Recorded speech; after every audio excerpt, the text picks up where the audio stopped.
this institutionalized form of racism existed.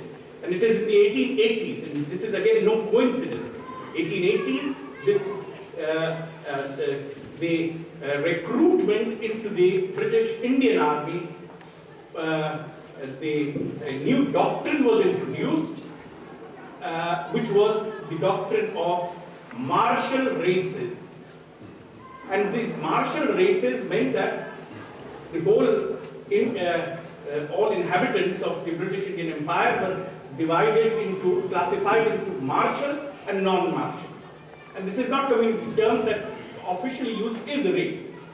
And just about 5 to 10% of the population, adult male population, qualified to be classified as martial, which meant that ultimately recruitment was confined to just a few communities who were classified as being martial.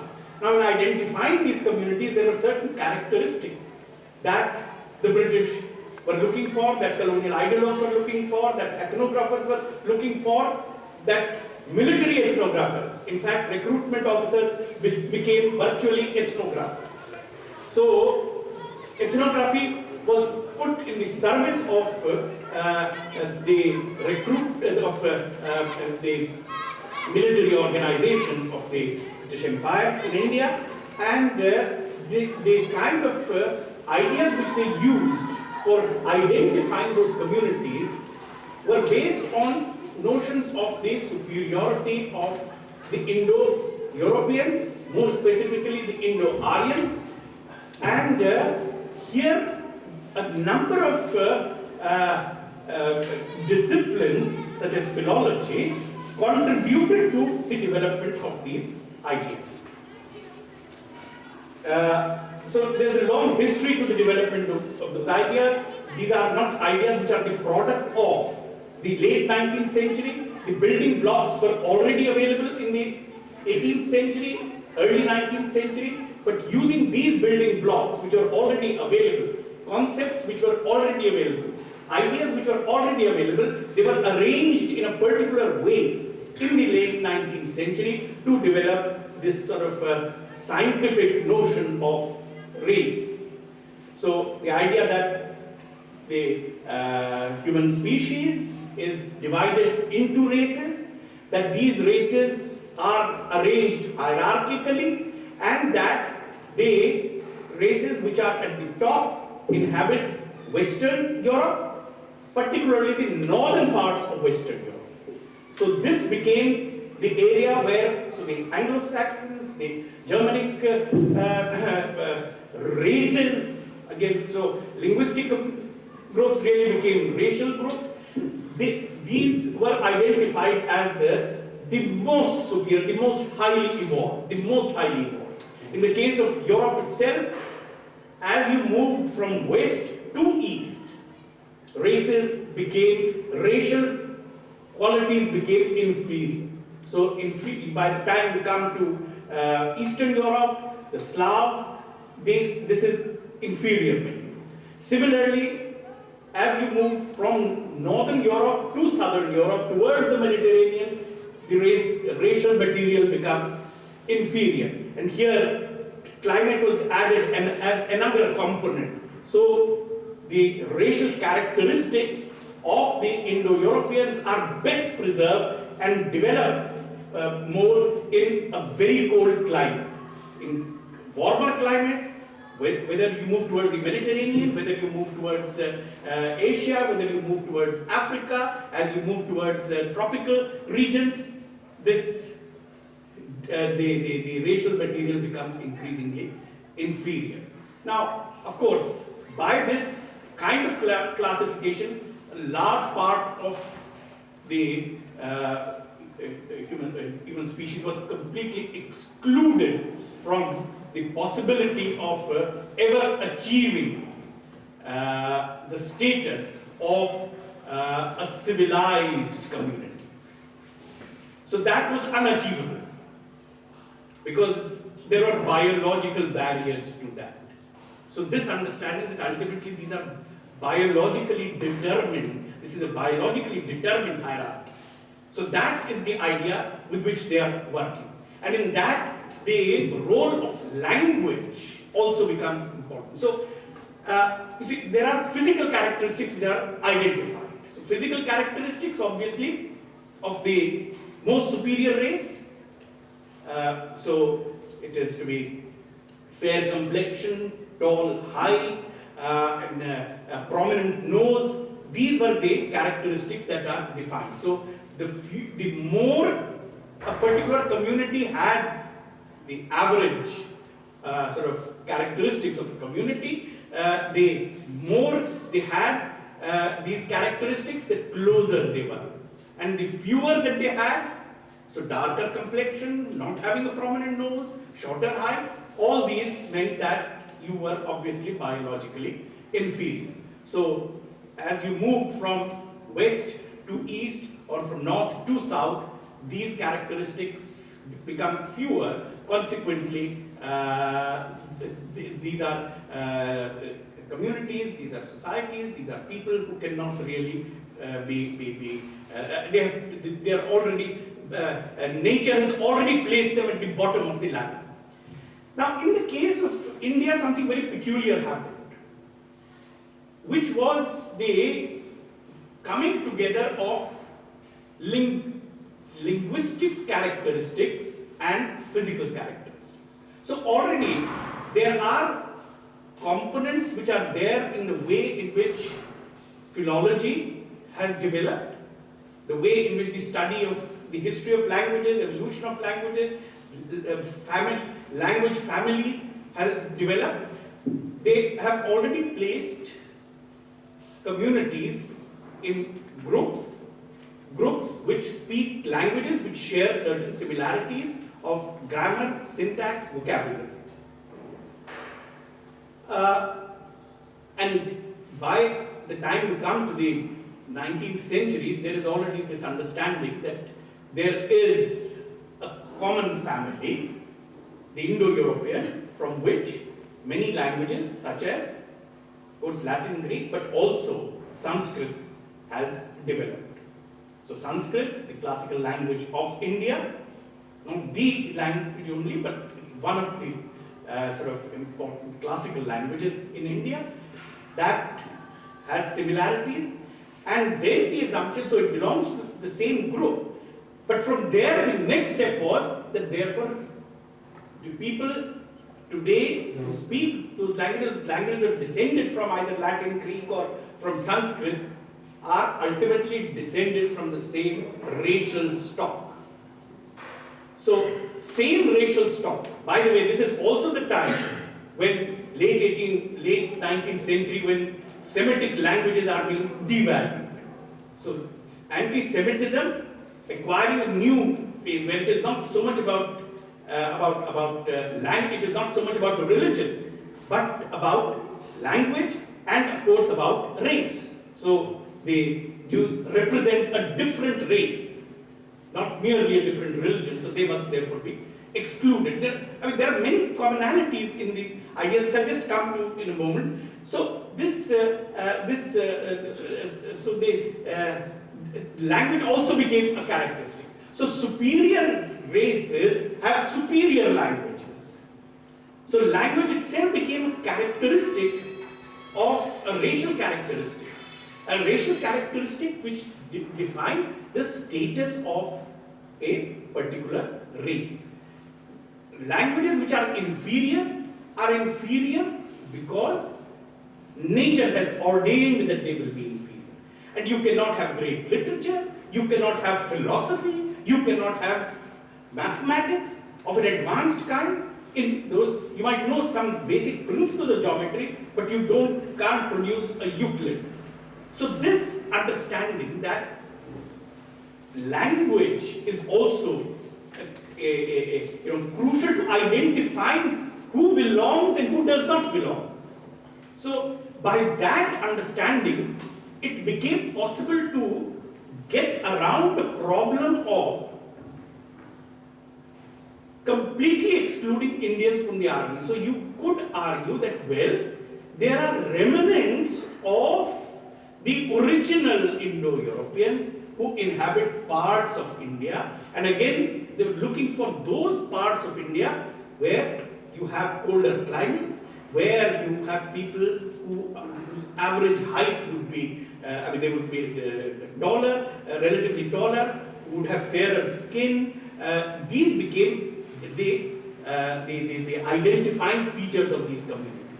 And ultimately they identified a few communities which reside essentially in northern India and parts of northwestern India, of the northwestern parts of the subcontinent. So they became the, of course, they can never be full-fledged Aryans. They can never be full-fledged Indo-Europeans because they already have shed some of their characteristics which could not develop because they inhabit a geographical zone where those characteristics cannot really survive. So these were ideas which became, developed in, not only developed, but they became of the official ideology of the colonial state, bearing the official stamp of the colonial state, which was engaged in a huge ethnographic project, classifying communities throughout India. The census operations also sort of reinforced many of these ideas because census classifications were entirely on the basis of ethnic and religious and communities. And by the end of the 19th century, you have methods, sub-disciplines such as anthropometry being used very extensively. So you have ethnographers going from place to place with their equipment,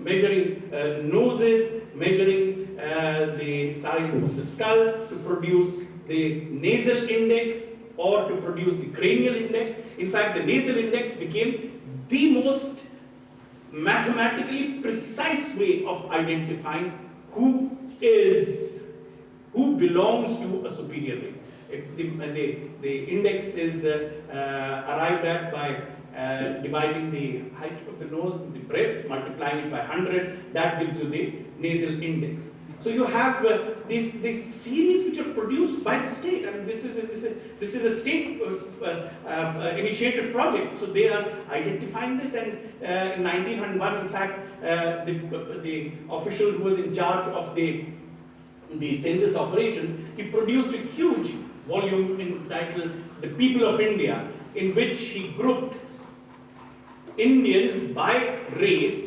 using only the nasal index. So it has table after table of nasal index.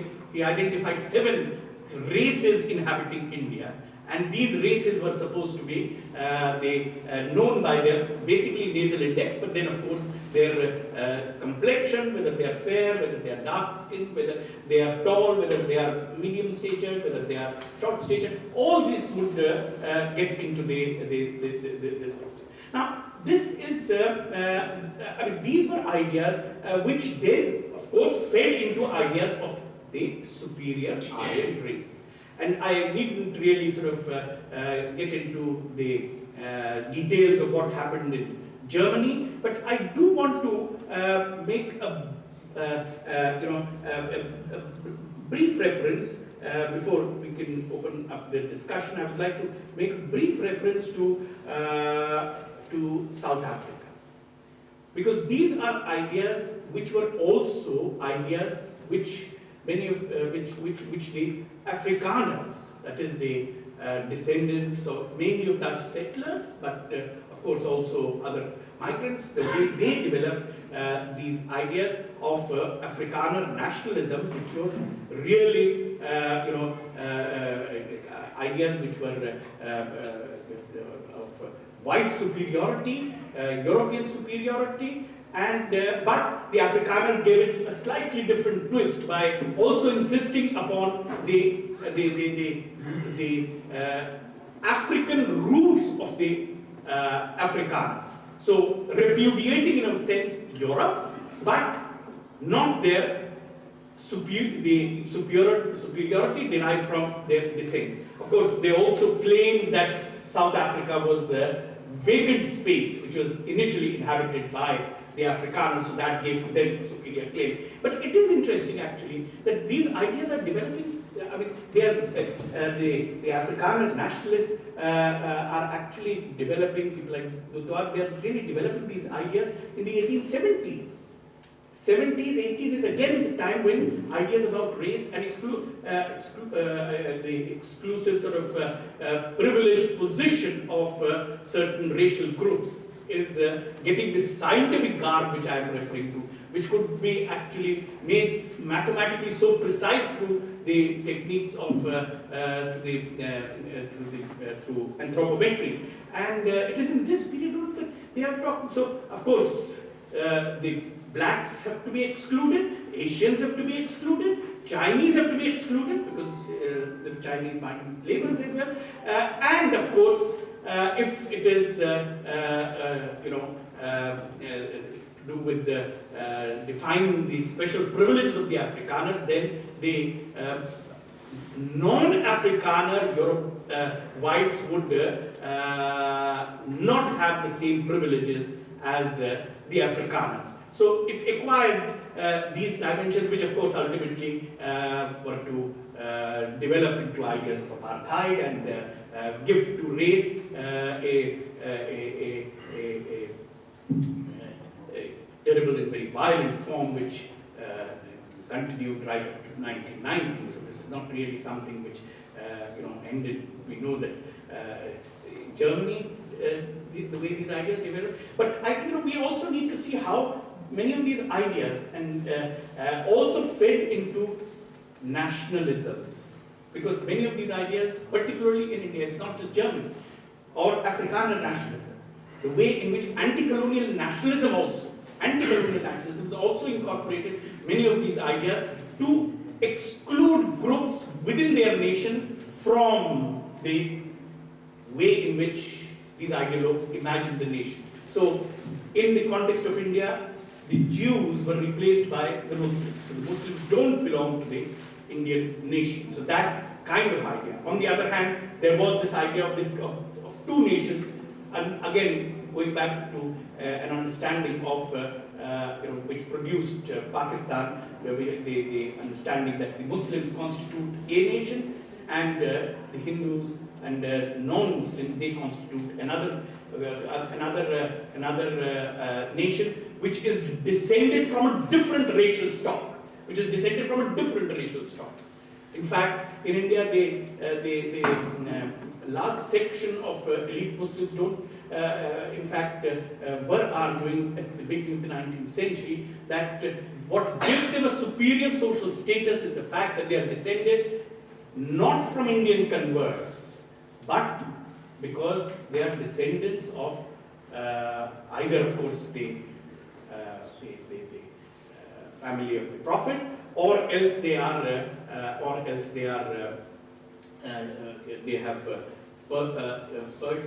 Iranian or Central Asian roots, which gives them a superior kind of status, where again fair complexion became very important to defining that superior status. I mean, even today in parts of North India, it's not unusual for people to sort of be a little sort of, particularly of social groups which which claim a high social status, claiming that, particularly in North India, on the basis of fair complexion. So these are ideas which have had, of course, terrible consequences. But we see I just wanted to sort of bring in this aspect of the late 19th century specificity of ideas of race and the way in which they went into many of the ideologies which evolved at that time, some of which still remain with us. We can now perhaps have some. Yeah. Could I ask you? Yeah, please. Thank you very much, Amar, for this very interesting, I'll stand here so everyone can hear and see me, interesting talk. I have two things that occur to me. One, just as a question to you, how you see this. One is, there seems to be inconsistency when it comes to the martial races. Inconsistency in the sense that martial races, but also the Gurkhas, for example, from Nepal, who embodied, let's say, the typical male qualities of fighting and all that, being superior also to the whites. Yeah? So, if you could say a little bit about that, how that was solved or not within, let's say, this kind of rigorous racial thinking. And secondly, you already touched upon it very briefly at the very end of your talk. Of course, the question then also poses itself to what extent this thinking about races that came from outside to the Indian society, but of course also to African societies and to any or Asian societies, to what extent this galvanize or influence at least existing durable inequalities on the basis, for example, of caste or of other kind of characteristics. So, was there, or could you already say that, let's say, internally, before, let's say, the English came with this new innovative idea of race, there was also a kind of an existing patterns of discrimination that had similar kinds of exclusionary effects. Thanks, Leo. About the Gurkhas, and the Gurkhas still continue to be recruited into the British Army. This is a very sort of specific kind of case. But before I come to the Gurkhas, there's one point, general observation I think which needs to be made, which is that considering that the ideas of the notions of race which developed around that time were ultimately had no rational basis, they obviously tend to be full of contradictions and very inconsistent. In that context, the Gurkhas, would be a good example of that, because the Gurkha recruitment had already commenced on a very large scale before these ideas developed. In fact, it was the specificity of the major anti-colonial revolt of 1857, where they used the Gurkhas of the Gurkha soldiers from Nepal, which at that time was politically independent. They used them in large numbers to suppress the revolt. So already after 1857, over a period of roughly 30 years, they have already recruited a large number of Gurkhas, and in this recruitment they always emphasized the fearlessness and loyalty of the Gurkhas, but at the same time saying that, well, the Gurkhas are simple mountain people, unspoiled by civilization. In fact, that is what makes them so fearless and loyal. Second, since they inhabit very harsh terrain, they are ideal fighting material. So this is a remnant of the original, and then they also sort of referred to their martial traditions, in which they had incorporated some of the traditions of Hindu caste groups, and their practices. So this was also seen as something which helped them to preserve their traditions. Now, so they're being simple mountain people qualified them for. So they people of the plains are cunning, are shrewd. They are not appropriate material. And here also, so the theory was built after the features, those racial features they start looking for in the Gurkhas, really speaking, in the 1880s, by which time they were already there. So they are justifying an existing situation by using all these categories. But even among the Gurkhas, what happened from the 1880s onwards was, they weren't, I mean, Gurkha is actually a colonial construct. There is no such thing as a Gurkha. So Nepal never used this term for, there is no community in Nepal really. It was actually a geographical area that was known as Gurkha. So this is a colonial construct. So the Gurkha that was to be recruited is not just anyone.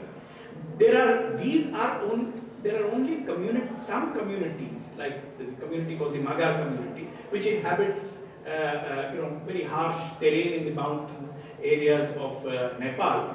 They confined recruitment to only 2 or 3 communities from among Nepal. It's not just general sort of recruitment from Nepal.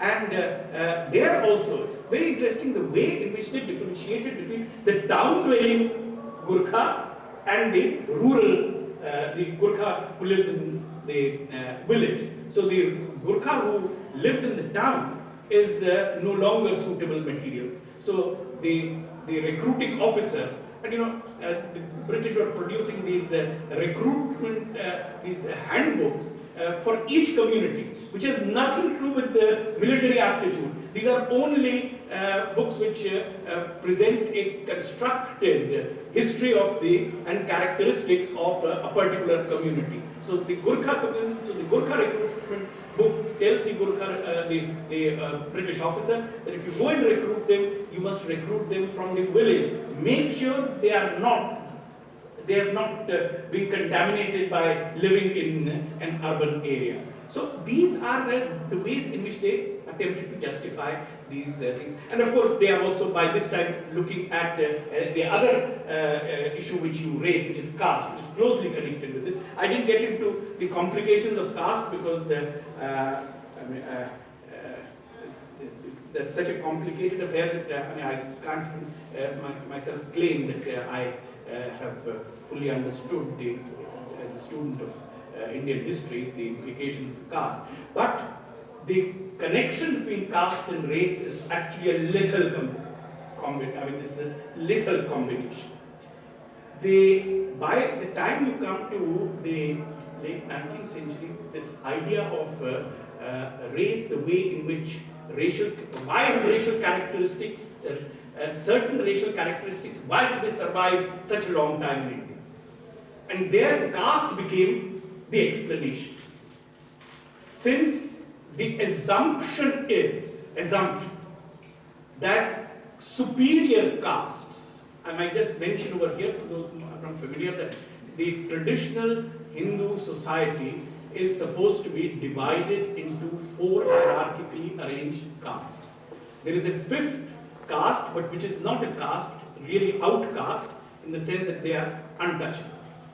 And further that each caste, that is the theory, but actually each caste has within it subcastes, which is the actual functional unit for marriage, for interdining. It is and for other rituals, it is the subcaste, which is the functional unit.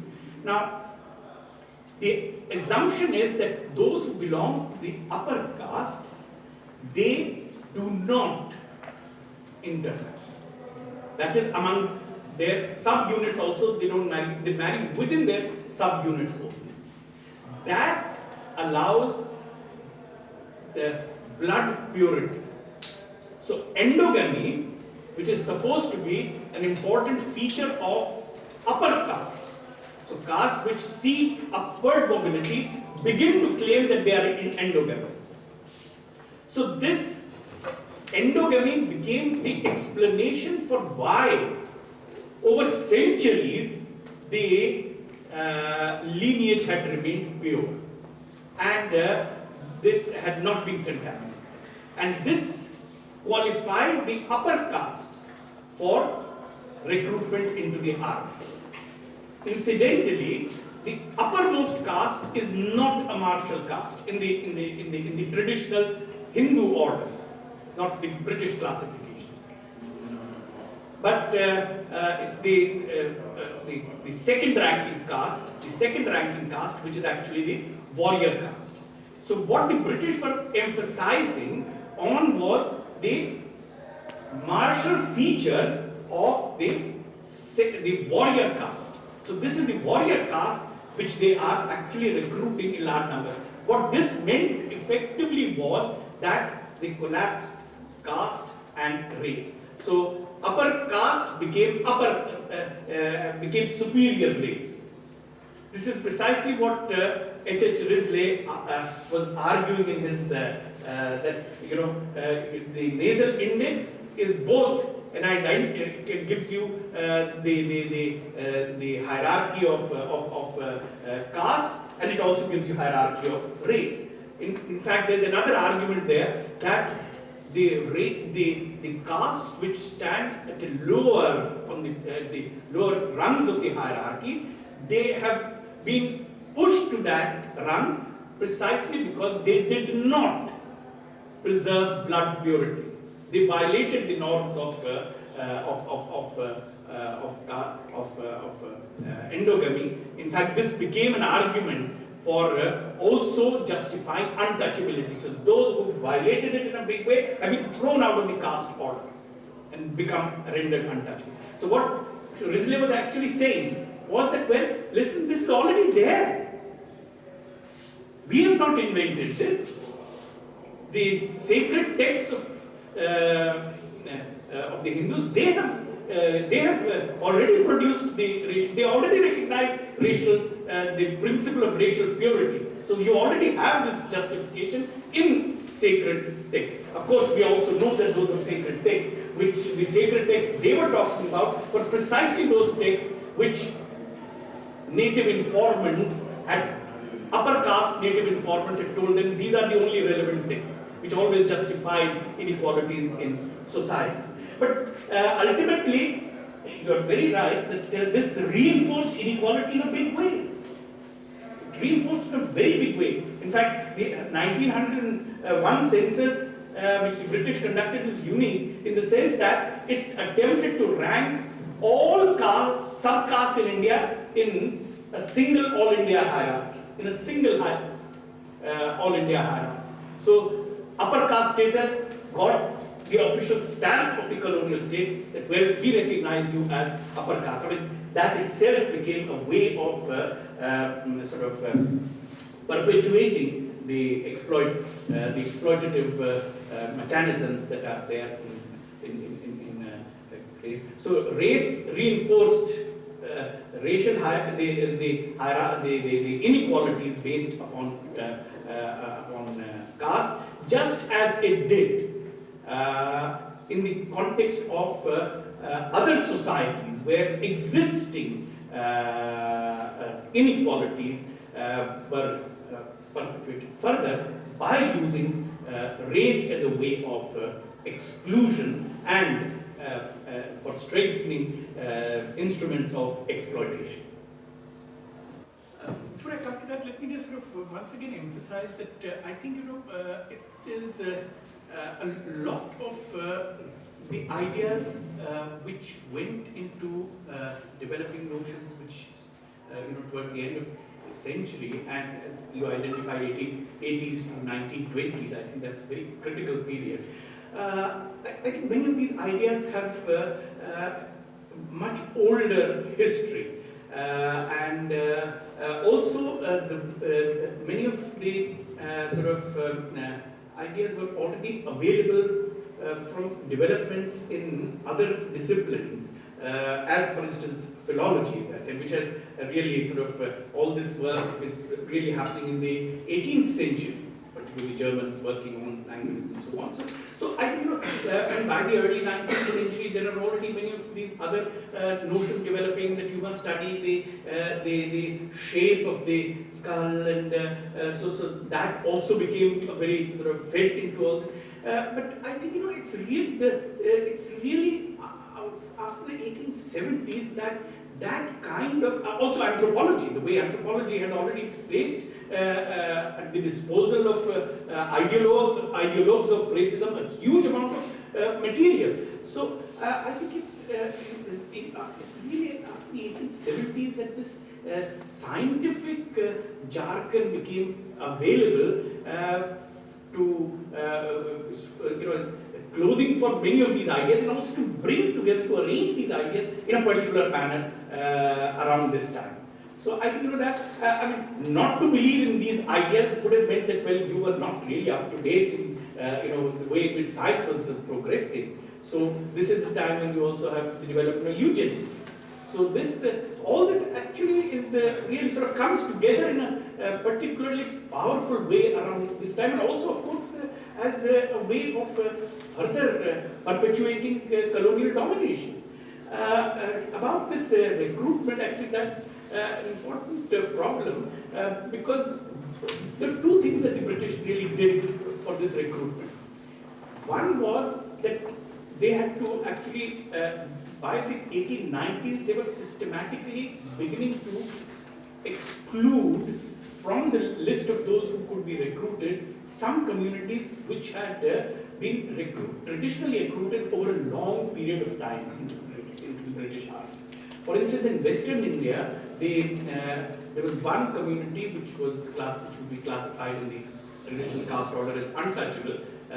The Mahars, they had been included in they had been recruited into the army over a very long period of time. Suddenly in 1893, as this discourse of upper caste equal to upper, superior race, as it gathered momentum, they excluded these communities. So 1893, they exclude them, some communities in Punjab, some of the Sikh untouchable communities, they recruited earlier, they were excluded. So they excluded all this.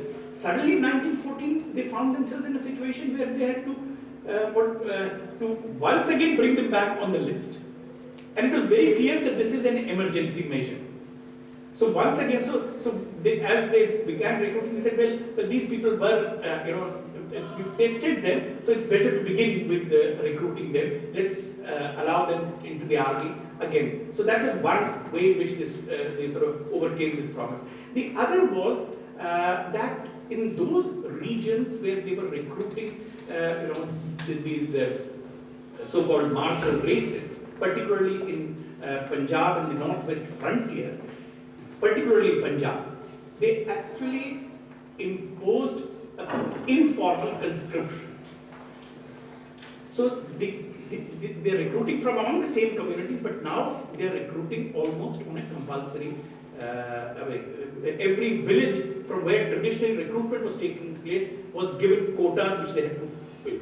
So they had to provide a certain number of young men for fighting in the army. Actually, that led to major uprisings in 1915, 1916, 1917 in Punjab. One was actually a mutiny which took place, which also had global sort of connections: Canada, United States, Hong Kong. So this it was through informal conscription. Did they recruit Tamils?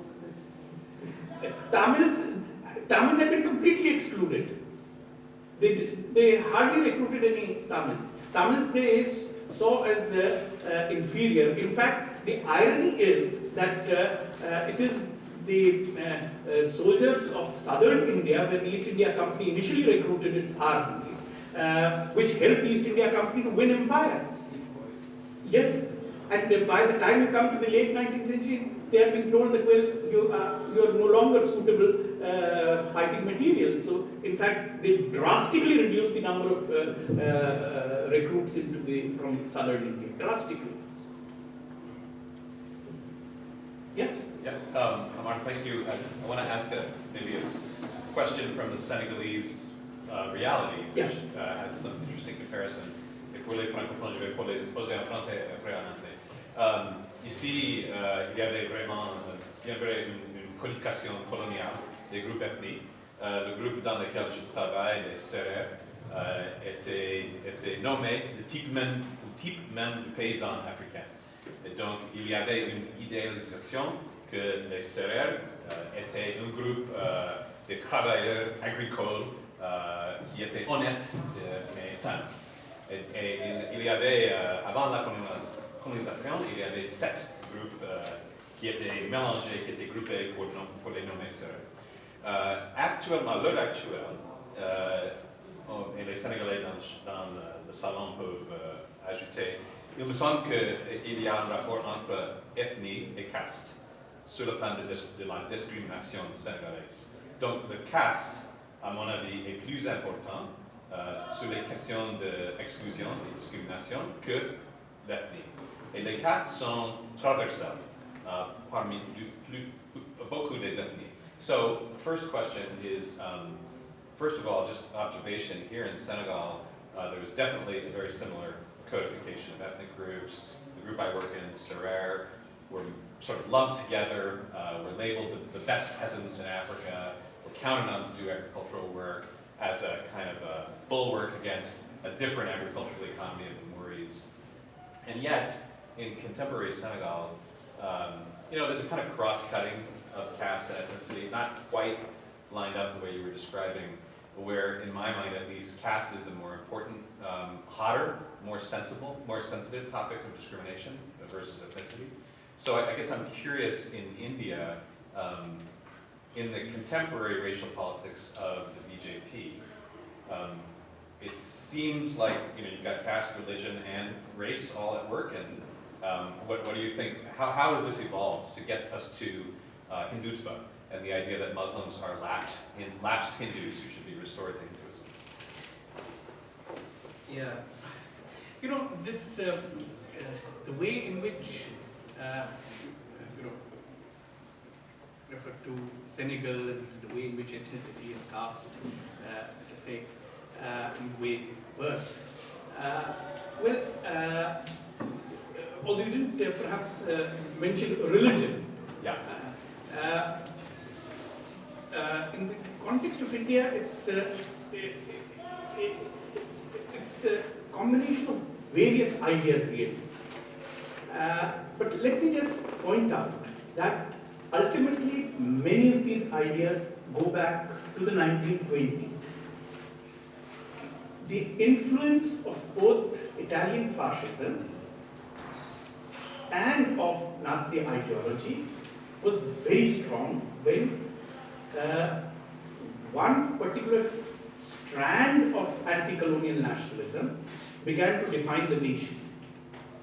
So 1920s, which is precisely the time when the organization from which the BJP is descended, the Rashtriya Swayamsevak Sangh, the RSS, had its origins in the 1920s. That is also the time when the most influential text on, which sought to define Hindutva, Savarkar's book Hindutva was written. Savarkar was very strongly influenced by Italian nationalist ideas. In fact, he started his career by translating a biography of Mazzini, and they were great. It wasn't so much an admirer of Garibaldi, but of Mazzini. Then they greatly admired what was happening in Italy. In fact, some of those belonging to his organization actually traveled to Italy to have some collaboration with Mussolini to train cadre, in the use of arms. So they were great admirers of Italian fascism, but then as German fascism became the more sort of attractive option, they turned to studying what was happening in Germany. It's very interesting. They are reading up almost the same text as those which are being used by Italian and Nazi ideologues. We had that paper by Ayan, where it was referring to the influence of Oswald Spengler, and actually this was a text which was of great use to many of these ideologues. So many of these ideas are developing around that time, and one of some of the important writings which ideologues of these organizations, Hindutva organizations, they produce, they use almost the same language. So they say, well, look at what Germany has shown great,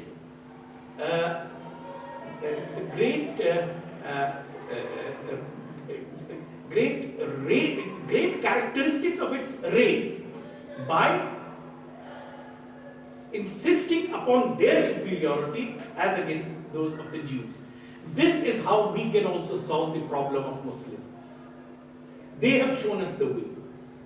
Simultaneously, the idea that the nation belongs only to those who are descended from the original racial stock.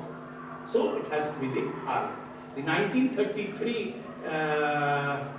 law in Germany, which necessitated the use, made it necessary to produce a certificate of Aryan ancestry, was something that they thought was a great thing that had happened. And so this Aryan ancestry became a huge obsession with this strand of nationalism. And this is something which has been used consistently to insist upon the privileged position of those who are of Aryan descent. The nation ultimately belongs to them. And that is what ultimately, for even today, for it, looking for those Aryan roots becomes important.